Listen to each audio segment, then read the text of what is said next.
Bonsoir Loïc. Salut, ça va? Oui, ça va et toi? Ouais, nickel. Et bienvenue dans ce nouvel épisode de Taisez-vous. Yay, on reprend. Merci. Merci un peu d'enthousiasme. Du coup, aujourd'hui, on reçoit Aurélien Mazet. Bonjour Aurélien.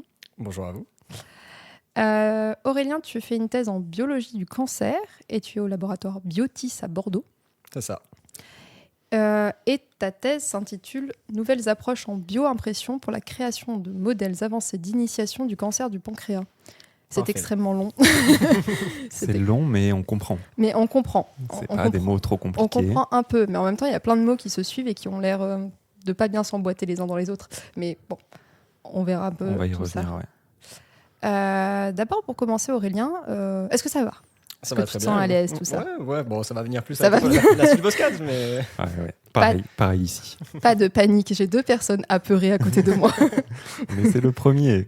Mais oui, c'est votre premier, ça va aller. De toute façon, lui, ça sera que son premier a priori, donc il n'a pas le choix. Toi, ça va, tu vas t'améliorer avec le temps. Aurélien, d'abord, est-ce que tu peux nous parler un petit peu de ton parcours et nous dire qu'est-ce qui t'a amené à faire une thèse et qu'est-ce qui t'a amené à faire une thèse sur ce sujet?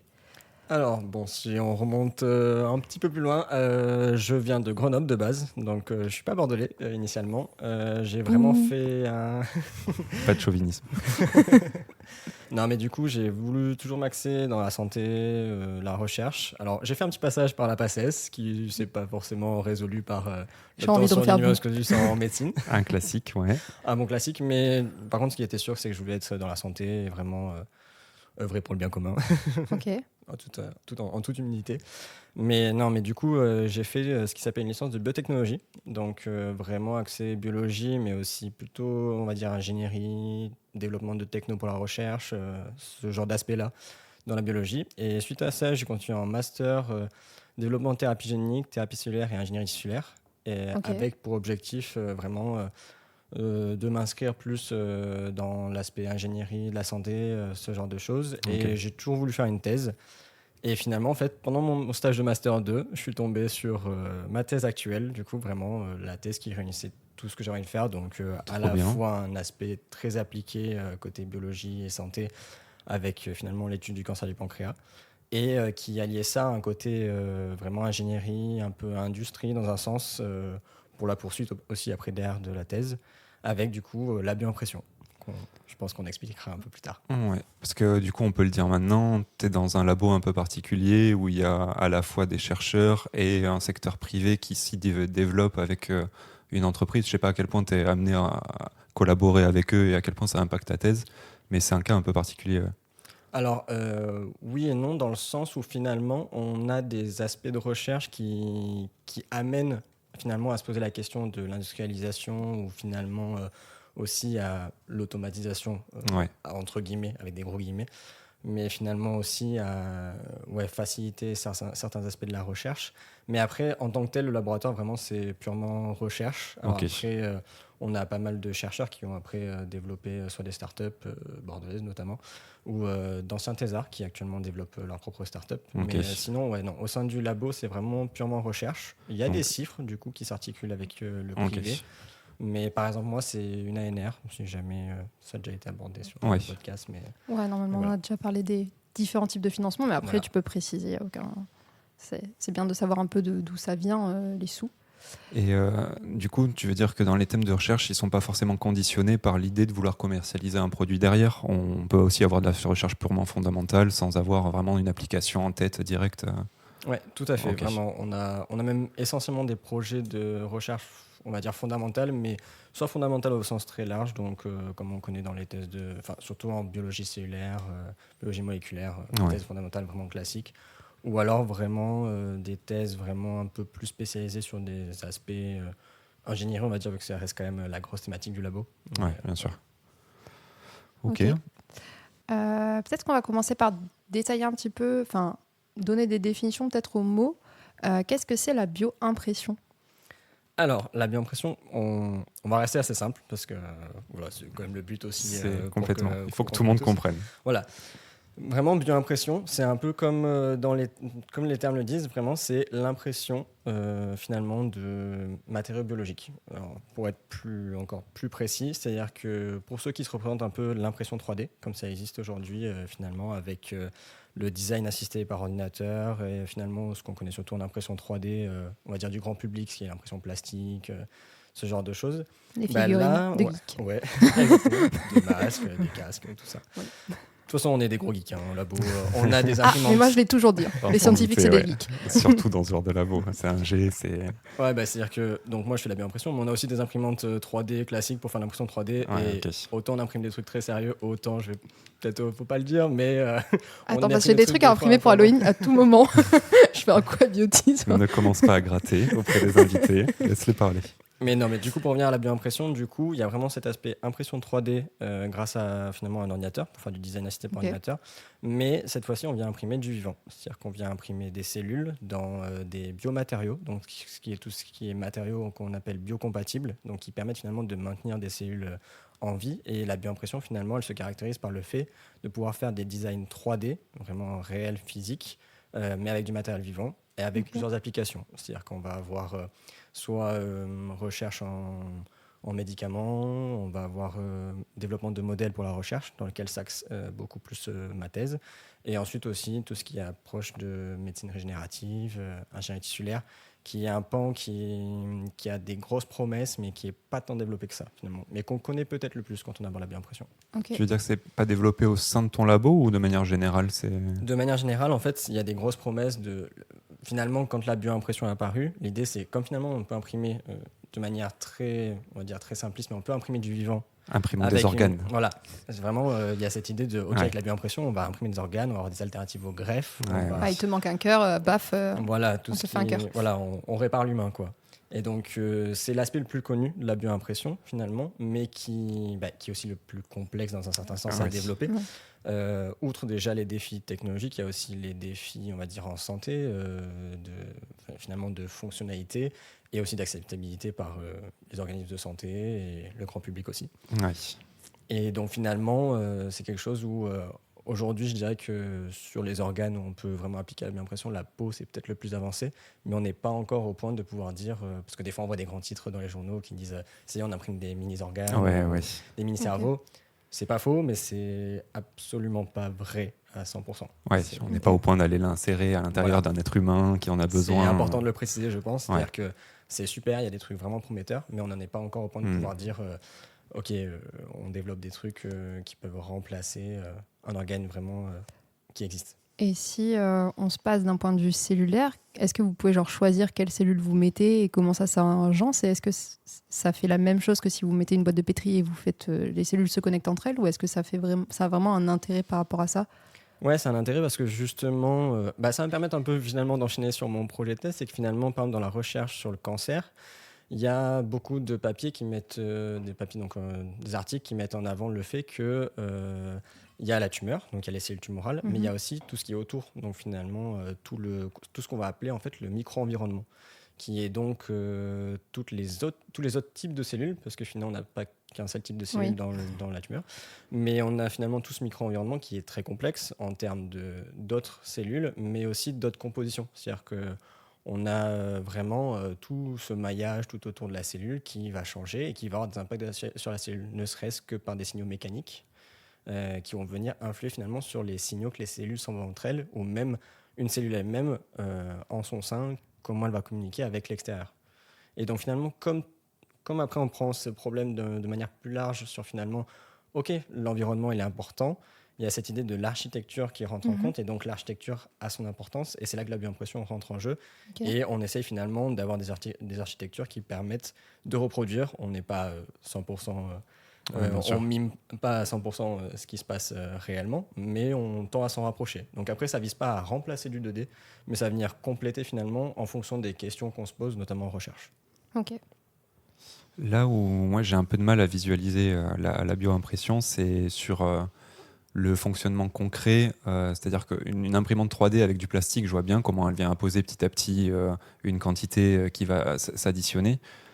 j'ai du mal à voir comment parce qu'on charge pas des cellules dans une cartouche et ensuite on appuie sur le bouton et ça les appose une à une. Ou alors peut-être que c'est exactement ça, mais voilà. Un petit canon Non, à mais, cellules. mais justement, là, c'est super parce que l'intuition elle est vraiment là. Tu l'as vraiment dit, Loïc. C'est vraiment, en fait, si l'idée de la bioimpression, c'est qu'on a, en fait, justement, on a gardé ce terme de bioimpression parce que historiquement, c'est vraiment une imprimante jet d'encre, comme une imprimante chez nous, Tu jettes qui des a cellules. été détournée, en fait, en gardant un peu ce principe de technologie où on vient charger une cartouche. On a gardé aussi la notion d'encre finalement, qui est ce qui compose les biomatériaux, les matériaux biocompatibles.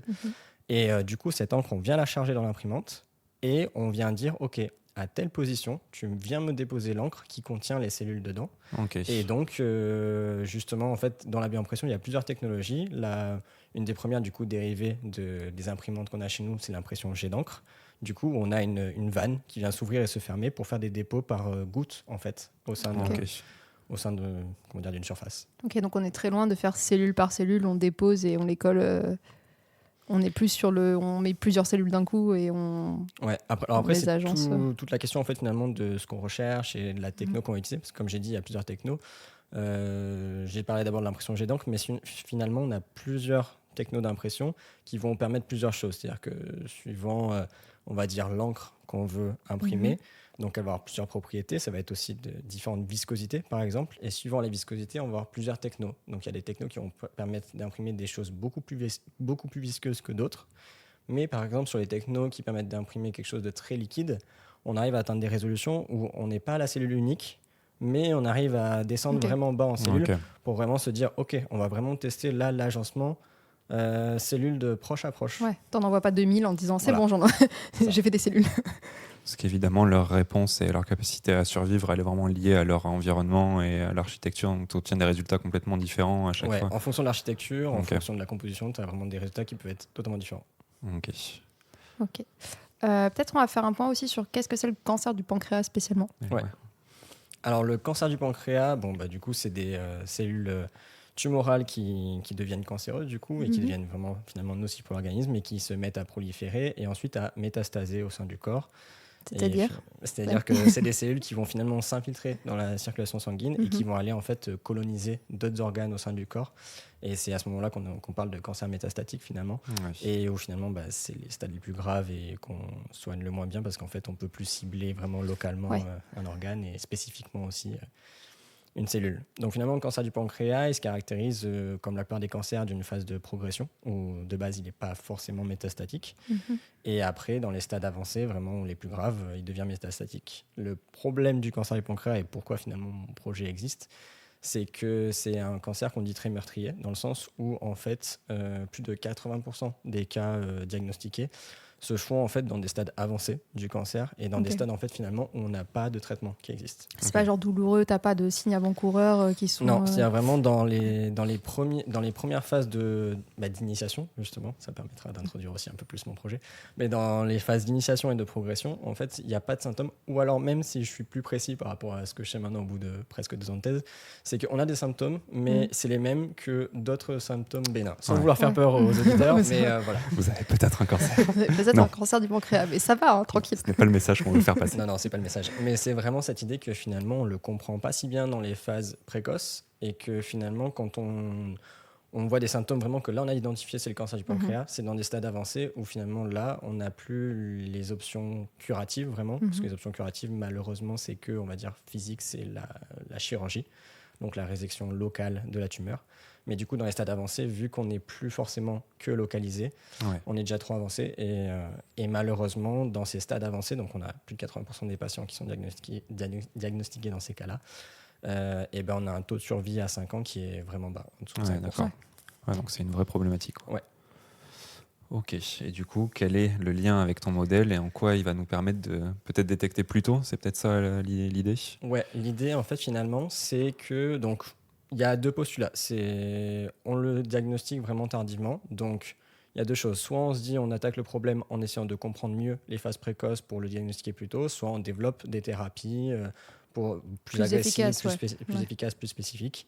Il y aurait d'autres aspects, mais je vois les 2 gros aspects pour qu'on puisse comprendre le problème. Moi, du coup, ça s'inscrit plus dans un aspect vraiment, du coup, dans la phase précoce, pour le comprendre.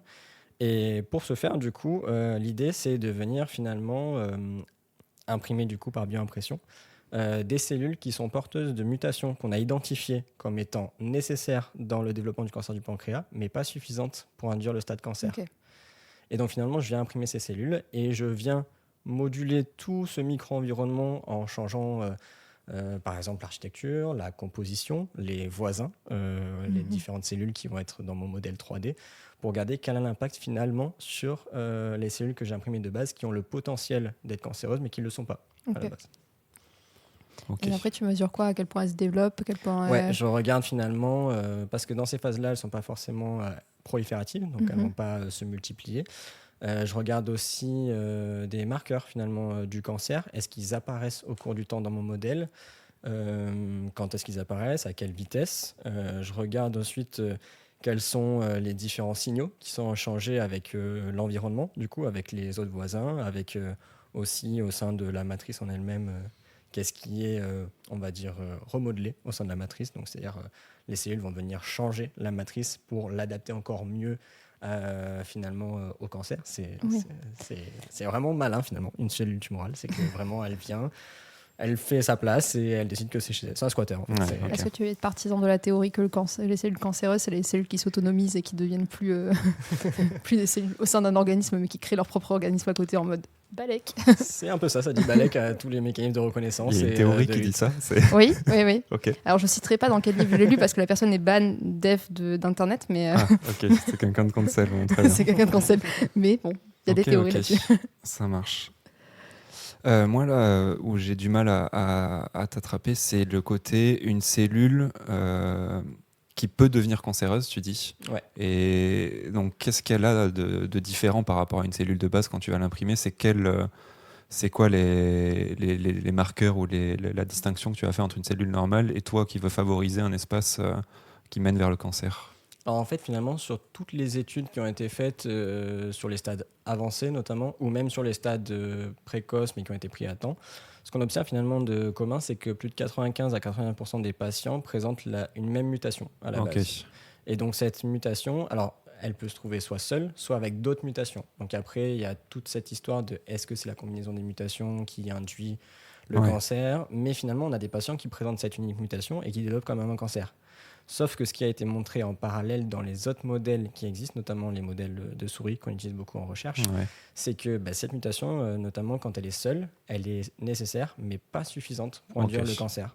Et donc en fait, finalement, toute l'hypothèse et toute l'histoire part de là, c'est que finalement, chez l'homme, on voit cette mutation qui arrive à produire des cancers, mais on n'arrive pas finalement à savoir d'où ça part, alors que chez la souris, où on peut beaucoup plus faire d'expérience et de recherche, on se rend compte que elle est nécessaire cette mutation, mais elle n'est pas suffisante. Les souris qui présentent d'autres mutations en combinaison avec celle-là, elles développent des cancers, donc il y a un fort facteur génétique, mais on essaie de comprendre aussi finalement les facteurs environnementaux, parce qu'on sait que ça amplifie soit les facteurs génétiques, soit d'autres choses qui vont elles-mêmes induire d'autres facteurs génétiques. Ok.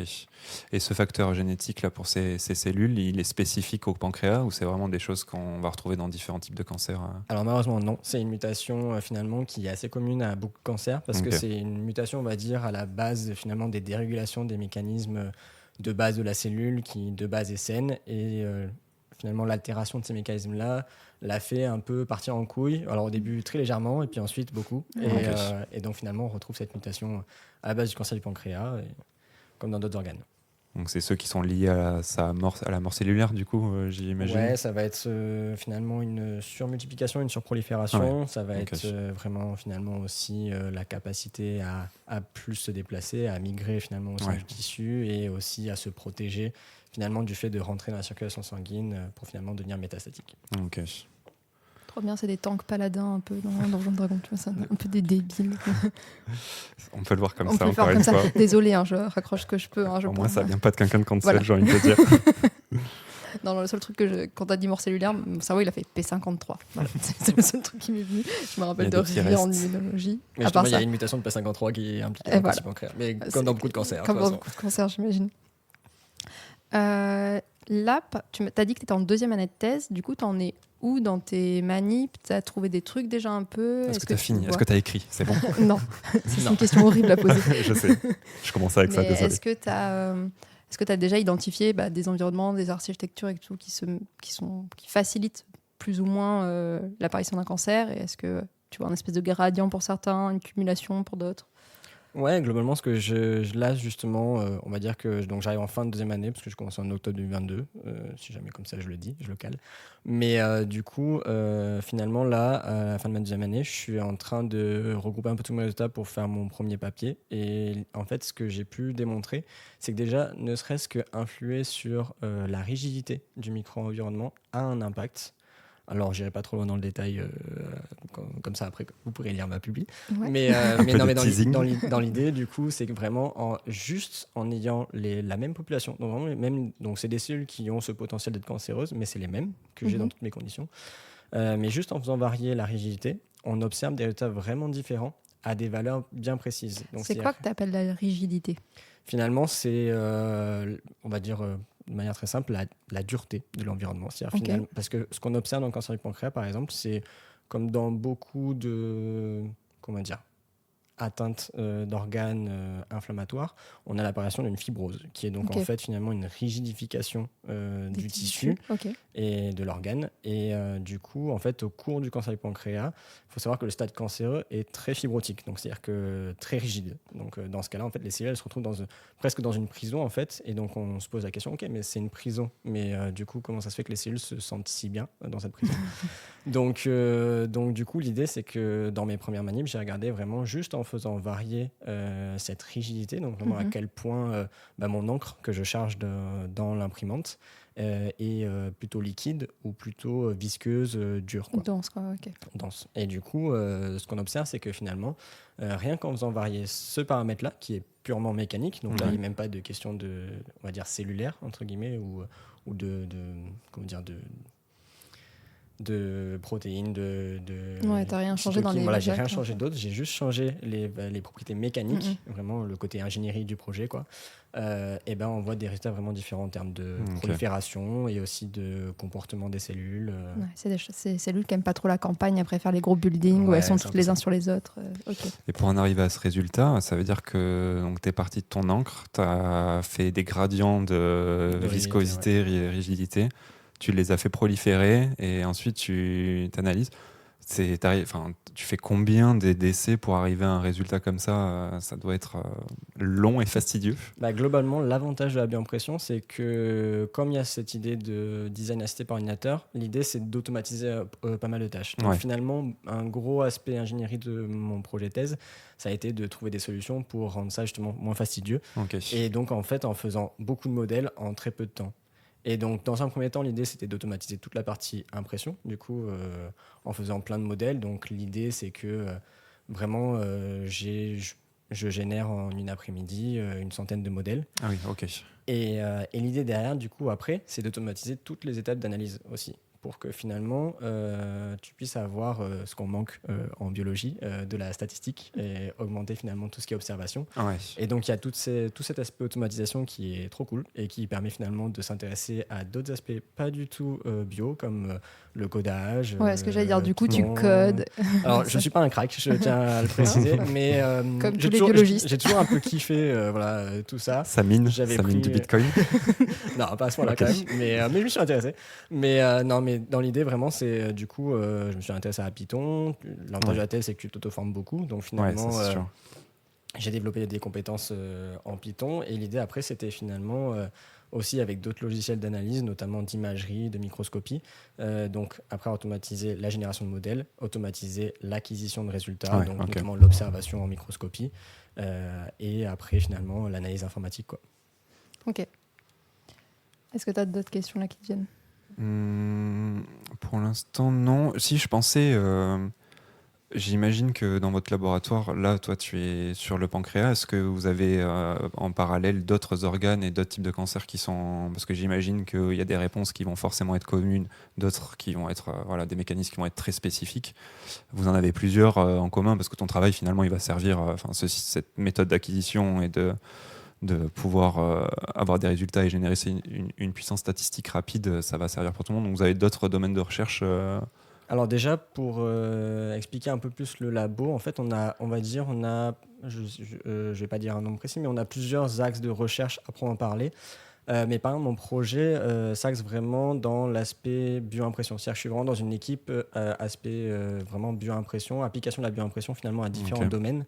Et c'est au sein de cette équipe qu'on a plusieurs approches en bioimpression et notamment plusieurs approches sur le cancer. Il y a notamment un autre collègue thésard à moi, big up à Théo, si jamais il écoute, big up à toi. qui a fini du coup sa thèse, qui lui bossait sur le cancer du sein et qui donc a développé d'autres modèles. Donc après, toute cette idée aussi de la bioimpression, c'est de poser la question, qu'est-ce que je vais regarder à la fin ? Comment je vais l'analyser pour savoir finalement quelle technique va être adoptée et aussi quel design je vais faire. Parce que finalement, suivant ce que tu veux faire, l'architecture peut être plus ou moins intéressante parce que l'idée, c'est pas d'avoir un énorme truc que tu peux pas regarder. Ouais. Donc, par exemple, pour optimiser l'imagerie, on va privilégier certains types de modèles qui vont être plus fins, qui vont être, on va dire, transparents dans un certain sens pour que la lumière puisse passer à travers. Et ce genre de choses-là. Du coup, ouais, j'ai un autre collègue thésard qui bossait sur le cancer du sein et j'ai une autre collègue chercheuse qui, elle, bosse sur le glioblastome, donc au niveau du cerveau. Ok. Et j'aurais une autre question. Vas-y. C'est lié aux critiques que je vois déjà venir quand tu vas raconter ton projet à des gens qui vont travailler sur des animaux. C'est donc tu rapetissis le modèle, tu te retrouves avec quelques couches cellulaires, etc. Comment tu réponds à quelqu'un qui va te dire que ça mimera jamais les voies métaboliques et la complexité d'un organisme vivant en entier?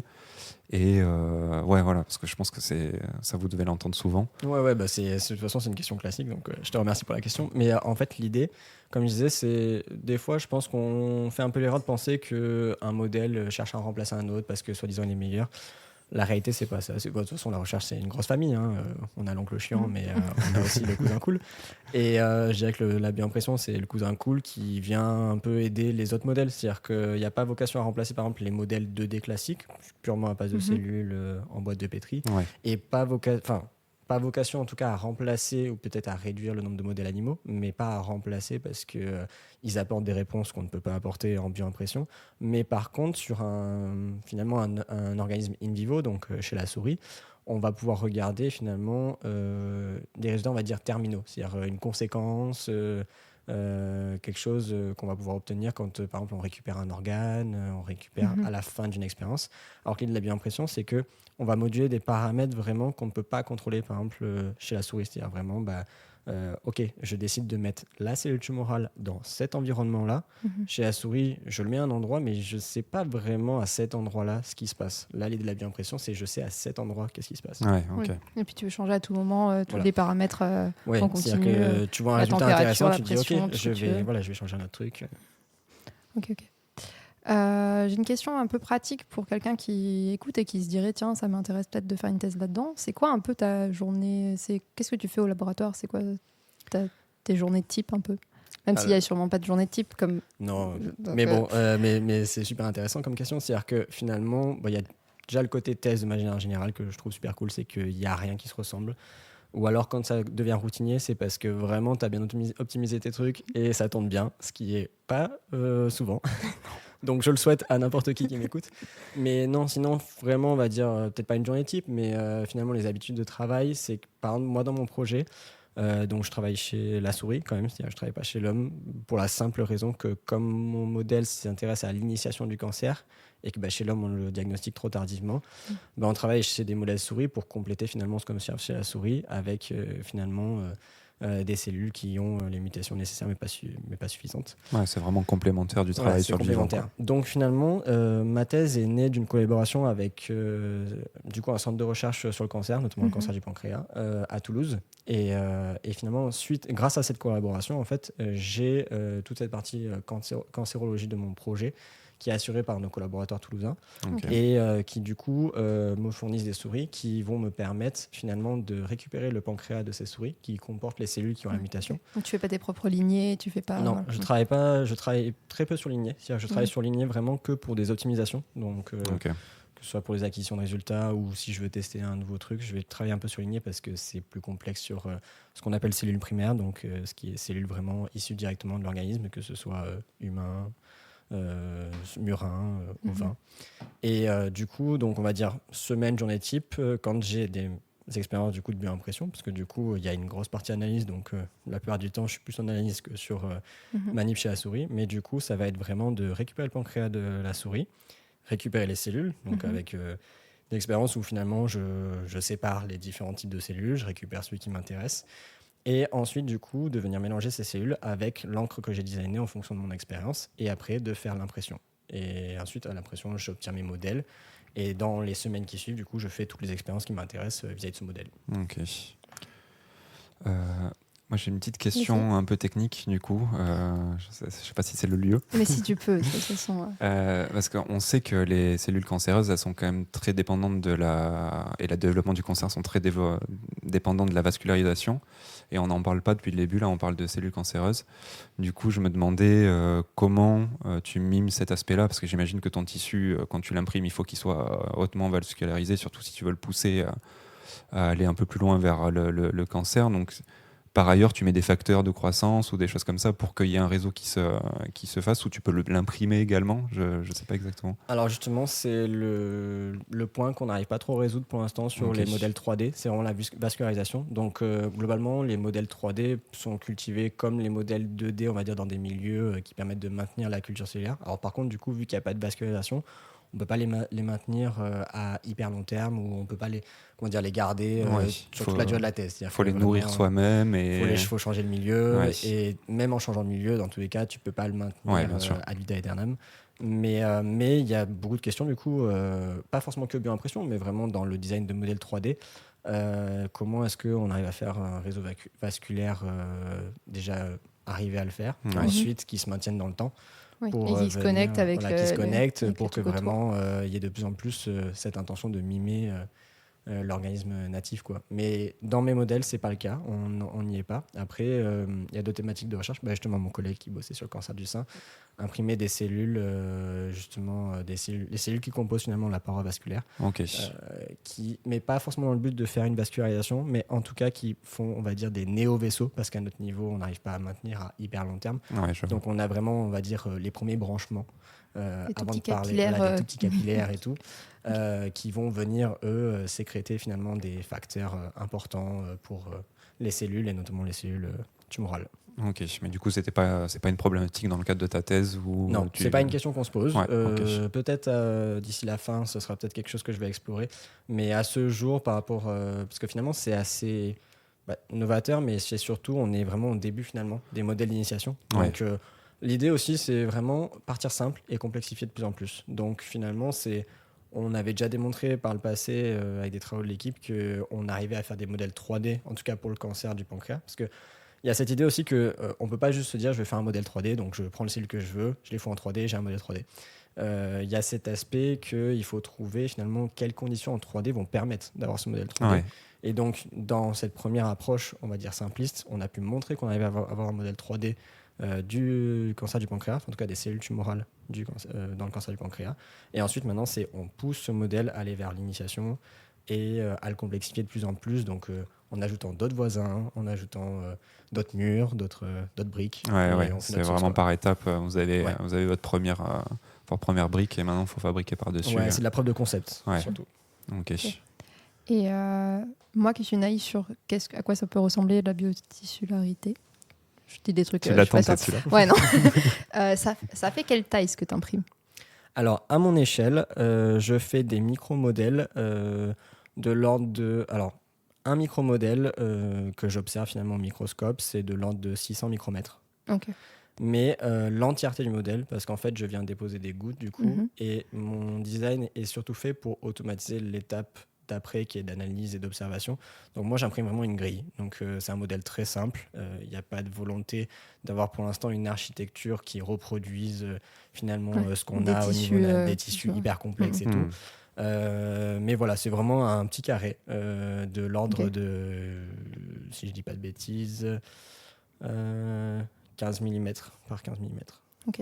Tu fais un espèce de buvard de cellules du pancréas. Ok. Très bien.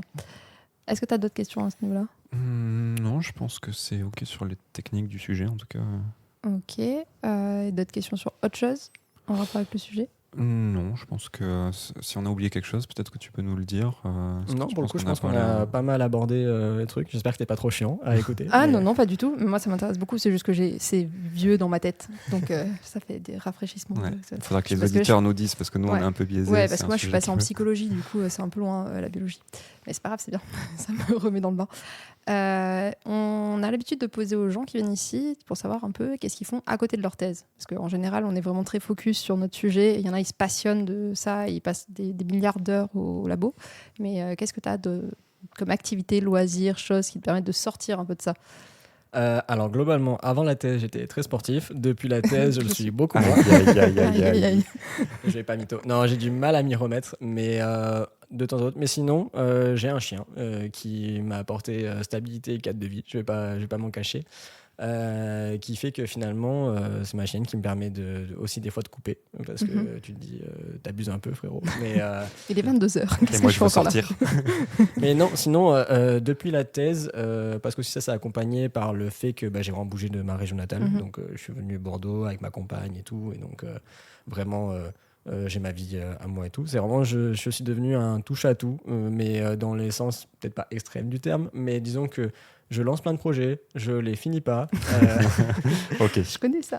Ce genre de démarche. Mais non, mais dans l'idée, je suis devenu beaucoup bricoleur. Ok. Je fais de la couture. Je fais quoi d'autre? Fut un temps, j'ai fait un peu de son, mais je ne partagerai rien. On finira C'est cet pas ça épisode ta avec une recommandation. prod. Non, non, absolument pas. Et sinon, après, je suis très geek depuis toujours. Donc, tout ce qui est jeux vidéo, manga, tout ça, c'est ma cam. OK, très Ok. bien. Tu parles à deux consommateurs également. Genre quoi comme jeu? Comme jeu, League of Legends, je suis un ravagé. Aïe, oh là aïe, là, aïe. aïe, aïe, aïe, aïe. Très bien, je le suis également. Je comprends. Il est tombé là-dedans il y a 2 ans. Tout à fait. Et depuis, bon. Ça Mais- t'aide pas à te détendre, je pense, entre deux expériences, mais En vrai, ça Ça va. Je suis le joueur de League of Legends qui fait, pour ceux qui connaissent, que de la rame. Je ne suis Ok. pas un joueur. Le joueur chill. Voilà, Ouais, le joueur ok. chill qui joue pas en compétitif, en classe et ce genre de choses. Et sinon, pour la nostalgie, des petits retours de temps à autre sur Dofus, c'est ah, mon très truc, bien quoi. aussi, bien sûr. Mais ça, c'est le confinement, hein, ça, Ah, avec oui, tout oui. mon groupe de potes, on s'y est remis et Je connais depuis, des gens on qui fait des m'avaient petits dit retours, ça. quoi. Ouais. Il y en a beaucoup qui sont tombés Ils pendant le sont confinement retombés. sur Dofus. Retour Ceux à qui faisaient 14 ça au ans. collège et Ouais, qu'ils ouais. ont fait oups, je sais pas quoi faire pendant ces 12 heures suivantes après avoir arrêté de travailler. Alors qu'un MMO, c'est pas compatible avec une thèse. On peut pas laisser Non, passer ce on peut pas message faire ça. parce que c'est trop compliqué d'avoir deux vies en même temps. Mais je crois qu'il y en avait une fois qui nous avait dit qu'elle faisait du World of Warcraft, Ouais. et qu'elle faisait des raids. Ouais, ouais, il me semble. Non, mais c'est possible, mais alors C'est faut avoir un possible. agenda vraiment. Tu peux faire des donjons entre deux XP, t'allumes ton PC. Sur le week-end existe pour ça. Hein. Oui, c'est ça. C'est vrai. Ok, Ouais, trop bien. trop bien. Est-ce qu'on a fait du coup le tour de ta thèse? Est-ce qu'il y a des choses qu'on a oubliées que tu voudrais rajouter ou des... Non, globalement, on a fait le tour. Enfin, en tout cas, sur l'aspect vraiment bien spécifique à mon projet. Après, sur la thèse, on peut en parler un peu plus si vous voulez une Si, expérience ou quoi. Mais non, vraiment, l'aspect initiation du cancer du pancréas, je Ouais. pense qu'on Ok. a bien expliqué. On va pas saouler plus les gens. Oh, je pense pas que ça les saoule, sinon ils auraient pas écouté jusque-là. C'est vrai. Comment tu te sens dans ta thèse? Est-ce que ça se passe bien? Est-ce que ça se passe pas trop bien? Après, s'ils écoutent jamais ton directeur de thèse. Non, ou- non, j'ai écoute. une superbe relation avec mon directeur de thèse. En plus, est-ce que tu recommandes l'expérience pour ceux qui hésitent à se lancer après le master? Parce qu'on a été nombreux à se poser la question. Enfin, nous, en tout Moi, cas, je l'ai c'était fait, le cas. il a pas fait. Voilà, typiquement. Je dirais que de toute façon je suis chiant parce que je donne pas des réponses hyper tranchées, mais je pense que c'est vraiment cas dépendant et qu'il faut surtout se poser les bonnes questions parce que pour le coup moi je sais que j'apprécie vraiment l'expérience, j'adore la thèse. Ça veut pas dire que c'est pas dur. J'ai eu des moments où t'as des moments où tu craques, j'ai des moments où j'ai failli me cramer, mais pour autant, j'ai développé un comportement un peu masochiste, vraiment en mode où je kiffe ce que je fais autant que je le déteste. Mais non, franchement, l'expérience vaut la peine d'être vécue si tu trouves du sens dedans et que tu sais pourquoi tu le fais. Parce que je pense que finalement, si de base, tu t'es pas posé les questions, et sans vouloir blâmer personne, mais vraiment de se dire pourquoi je fais ça, ça peut être dur. Ça veut pas dire que ça l'est forcément, mais ça peut être dur dans le sens où... il y a des moments où il y a une perte de sens malgré que ton projet soit très intéressant, Ouais. qu'il y ait une application, que que ce soit proche ou lointain en termes d'application. Donc je pense qu'il faut se poser les bonnes questions, à savoir pourquoi tu le fais, si tu as envie de le faire. C'est pas quelque chose d'obligatoire. J'aime bien le dire quand j'interagis avec des étudiants en master qui me contactent. C'est absolument pas obligatoire. C'est pas comme si ça aidait vraiment à avoir un boulot derrière. Donc, non, en fait, c'est finalement assez cas dépendant. C'est-à-dire que je sais que moi, par exemple, mes motivations, c'est que je voulais être dans un domaine qui est assez niche, même pour le privé, c'est-à-dire même pour l'industrie.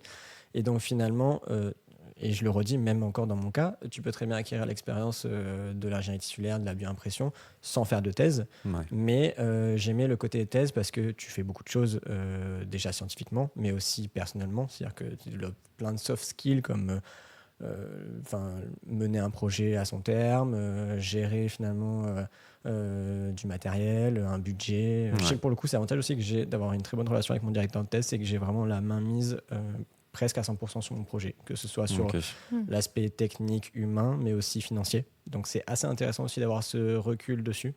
Mais donc ça soulève aussi le fait qu'il y a beaucoup de choses à gérer dans la thèse, et c'est pas forcément fait pour tout le monde, et c'est pas grave, absolument pas grave. C'est sûr. Et voilà, moi je l'ai fait vraiment parce que par rapport au...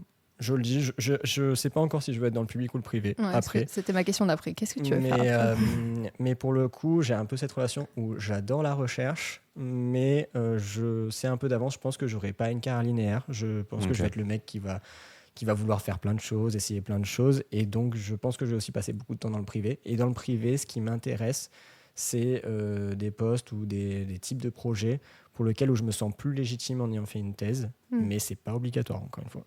Ah ouais, bien sûr.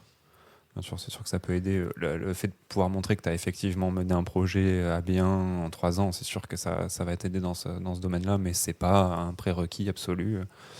Donc, ouais, c'est clair. Mais du coup, plutôt le privé quand même, de ce que tu as l'air de... Ouais, quand même. Ouais, okay. On va pas se le cacher pour le côté aussi financier. Mais... Oh non. Quoi, je suis entourée de 2 personnes qui ne pensent qu'à la thune. Allez, de suite. J'ai fait mon choix également. Oui. Non, mais je sais que moi, par exemple, sorti de master, si jamais quelqu'un peut se remettre là-dedans, je me sentais pas légitime. Et pour le coup, la thèse m'a apporté ça, ce côté légitimité et aussi confiance en soi. Même si j'ai toujours le syndrome de l'imposteur, mais quand même, quand je me regarde entre moi au début de la thèse et moi là au bout de 2 ans, déjà, je suis fier du parcours et je me sens apte aussi après la thèse à prendre des responsabilités, quoi. Ok.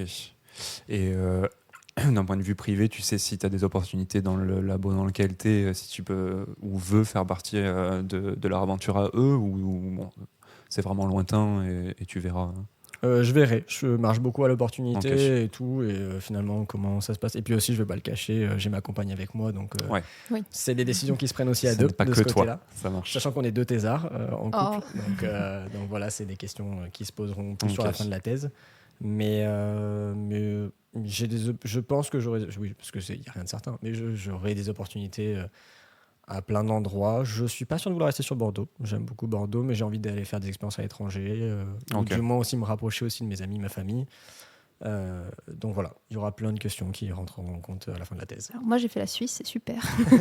Je recommande. C'est pas très loin de chez toi du coup. Mais j'imagine que tu connais un peu déjà. Ouais. Non, mais après j'avoue que ça m'intéresse aussi la Suisse, déjà parce qu'il y a le côté étranger sans être trop loin. Il y a la proximité par rapport à chez moi, la vallée du Rhône, tout ça pour combler ça, et puis aussi même financièrement. Même dans le public, financièrement, c'est OK. Hein. Non, mais même il y a des labos en Suisse qui m'intéressent pour potentiellement un postdoc, donc ça dépendra. Mais vraiment, comme finalement pour ma thèse, vraiment, je suis tombé dessus, alors qu'en fin de master, je ne savais pas si je voulais si je voulais bosser directement. Enfin, j'étais prêt à bosser directement, je me regardais potentiellement pour faire un master spécialisé, donc une année en plus en alternance, ou faire une thèse. Et finalement, je suis tombé sur la thèse qui me correspondait vraiment de A à Z. Et j'ai eu de la chance, c'est vrai. Oui. Mais ça a directement matché avec mon directeur de thèse. Et voilà. C'est souvent comme ça. Hein, les histoires de thèse, en général, c'est rare que ce soit tu postules à 1000 trucs et d'un coup, t'en as un et miracle, quoi. C'est la bonne rencontre au bon moment sur un sujet qui intéresse. C'est ça. Ok, cool. Bon, je pense qu'on a fait le tour. Ça te va comme ça ? Normalement, il y avait l'interro de Robin. Mais... Tu veux faire ton interro ? Il n'y a plus de Robin. Je pense qu'on a suivi le sujet tous les deux.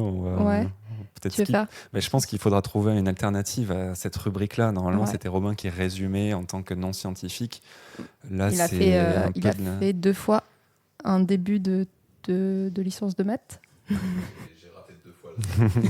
Voilà. Une fois la première et une fois la deuxième. Voilà. Donc là, le concept est un peu cassé, donc il faut qu'on réfléchisse. On n'a pas encore d'alternative. Si vous, auditeurs, avez des idées à nous proposer sur trouver un moyen rigolo de résumer la thèse qu'on vient d'écouter, n'hésitez pas à proposer. Pour l'instant, on n'a pas encore ça, donc je pense qu'on Non. peut passer On directement va skip. aux recommandations. Hein. Bah, du coup, je t'en prie. Si tu as une recommandation culturelle à nous faire, un truc que tu mates, que tu kiffes, du Ouais. son, Bah justement. si tu veux nous faire écouter une de tes prods. Non. C'est vraiment juste des trucs perso ou entre Ça potes, marche. mais vraiment en plus c'est très mauvais délire. Mais voilà. Mais non, C'est problématique. Alors, c'est le joueur LOL. Non, mais sinon, j'y ai réfléchi et je me suis dit si jamais il y en a que ça intéresse, même si c'est vraiment idéalisé et utopique, à me donner en Grey's Anatomy. Il parle d'impression 3D. Alors, du coup, il parle d'impression 3D, mais c'est même presque de la bioimpression parce qu'ils impriment, il me semble, une veine porte avec une imprimante 3D dans la saison 10, si je me souviens Ok. bien. On a carrément la bonne On saison a à un mater fan. directement. Ouais, Grey's Anatomy, j'ai bien poncé la série. Du coup, je me suis dit, voilà, en rapport avec ma thèse, si jamais il y en a qui veulent creuser un peu plus, il y a cet épisode-là qui en parle un peu et qui permet de voir aussi à quel point ça pourrait être sympa si plus tard c'est intégré au sein des hôpitaux. Eux, ils l'ont sous forme science-fiction, j'imagine, où ils Ouais, peuvent déjà faire des choses extraordinaires. Voilà, c'est enrobé pour la télé, c'est Ouais, normal aussi. C'est vraiment pour donner un truc super intéressant en mode, voilà, on peut vraiment, comme on disait au début, imprimer un organe Ouais, fonctionnel. Ça va Ton sauver. truc marche plus. Attends, on cut, hop, on t'en met un nouveau, c'est On bon. l'imprime sous 8 heures, c'est bon, je te remplace. C'est ce T'en qu'il prends tes faut, cellules, on va faire des cellules avec. T'inquiète. Mais ça donne une perspective Voilà, ça intéressante. donne quoi. un peu une perspective en fait sur l'impression 3D, l'importance de l'architecture, surtout sur des grosses structures comme les organes. Ok. Et sinon, pour retomber sur un truc plus sympa, je conseille vraiment le dernier album d'Imagine Dragons que je Ok. ponce de fou pendant que je fais des manips parce que du coup, j'ai la musique à fond dans la salle de culture. Je pense que le labo le sait. Et même, je soupçonne qu'il y en a qui font leur playlist en fonction de ce que j'écoute. Ah. Mais, Ok. Ça, c'est Mais bien, voilà. les labos pour ça. C'est que tu peux vraiment faire des trucs à côté. On t'empêche pas d'écouter de la musique, Ouais, de c'est sûr. faire ta vie. T'es pas Mais dans je suis un- passé à côté de l'album, donc écoute, j'irai rattraper ça. Ouais. ouais, il est sympa. Loom, il a plusieurs sons sympas avec vachement différents aspects. Je sais plus le titre de la musique en question, mais il y en a une qui fait un peu spooky, style Halloween, que j'aime bien. Ok. Ok. Ça marche, Laura? Je t'en prie. Moi, j'ai une reco culturelle aussi. C'est de la vulgarisation. Ça n'a rien à voir avec la biologie. Parce que j'ai déjà bien fait le tour de tous les trucs reco biologie depuis que je fais ce podcast. Ça s'appelle Inès et le droit. C'est une nana sur Instagram et sur YouTube aussi qui fait de la vulgarisation de droit. Et elle fait des petites vidéos où elle se filme, par exemple, t'es locataire, t'as ton propriétaire, il te dit un truc, comment tu réagis? Est-ce que ta réaction elle est en accord avec le droit? Est-ce que ce qu'elle te dit c'est vrai ou pas? Et en fait, ça permet de débloquer plein de petits trucs sur la vie. Je pense que c'est utile pour tous les étudiants de la planète, parce qu'on va tous se faire niquer par les agences immobilières, mais bon, voilà. Sans commentaire. sans commentaire. Sans commentaire. Mais du coup, c'est hyper sympa et ça t'apprend vraiment plein de trucs. Ok, trop bien. Effectivement, c'est un domaine trop peu connu et qui sert vraiment dans le quotidien. Donc, Ouais. Parce que quand tu lis les textes de droit, les textes ils sont tellement flous, ça veut rien dire. ouais. Voilà. Bon, après, ceux qui font pas de science, ils se disent la même chose d'un Oui, article oui, oui. scientifique. Et moi, je fais pas du droit. Du coup, ça m'aide à Ok, comprendre des trucs. trop bien. Et toi? Et moi, ça va être de la musique aussi. C'est un groupe que j'ai découvert récemment qui s'appelle Yellow Straps. Un groupe belge de 2 personnes. On a un chanteur et un guitariste qui font des sons R&B, soul, presque variété parfois. C'est vraiment des prods minimalistes avec une voix, une très très belle voix. Et notamment le dernier album dans Tentacle, ça s'appelle. Et ouais, je vous invite à aller écouter ça. Moi, c'est mon album de l'été. Je le mets en boucle. Donc, Sachant qu'ils sont en tournée, c'est ça, en ce oui, moment. qui passe à Paris en octobre. Si jamais vous voulez venir avec moi, j'y serai. Voilà. Tout à l'heure, il m'a fait on peut pas faire ça. tu vas à Paris? Attends. Peut-être je me greffe Voilà. et on va à Paris. Et je Ok. pense qu'on est bon. Ouais, très bien. Est-ce que tu sais où est-ce qu'on peut nous retrouver? Alors, j'ai écouté 3 épisodes pour avoir le laïus, mais je me suis dit que tu le ferais toi-même parce que je Tu n'as pas retenu? peux nous retrouver sur les réseaux. C'est Ouais. pas grand-chose à dire d'autre. si. Bah déjà, c'est un podcast, donc il peut s'écouter sur toutes les plateformes de podcast, Bien sûr. notamment Apple Podcast, Spotify, Deezer, je suppose que ça fait aussi des podcasts, ou Ocha, parce que c'est la plateforme qui nous héberge. On peut aussi trouver les autres podcasts de Audio Mori. Ouais. Ouais, barre à côté. Notamment Toujours dans les bons coups et Divine Féminine. Voilà. Et on peut aussi nous trouver, donc taisez-vous, sur Instagram. Je tiens la page Instagram, je fais des trucs de temps en temps, des fois, des trucs chelous, des publiés. On sait pas pourquoi je fais ça, mais c'est pas grave. Un peu de propagande, Voilà, je le redis. Un peu de propagande de temps en temps. Propagande gauchiste. Oui, de la propagande gauchiste. Bah, écoute, Précise. désolé. Comme la plupart des chercheurs, et comme surtout la plupart des chercheurs en psychologie, en fait. Hein. C'est un repère à gauchiste. Geek, qui plus est. J'étais vraiment dans le labo du repère à gauchiste geek à Lausanne. Voilà. Et ben c'est tout, je pense. On a fait un peu le tour. Merci beaucoup de nous avoir Merci à présenté vous. ça. C'était super. J'espère que ça t'a plu. De ouf. J'ai bien aimé l'expérience. Trop Et bien. nous, on se retrouve au prochain épisode. Salut. Salut. À la prochaine.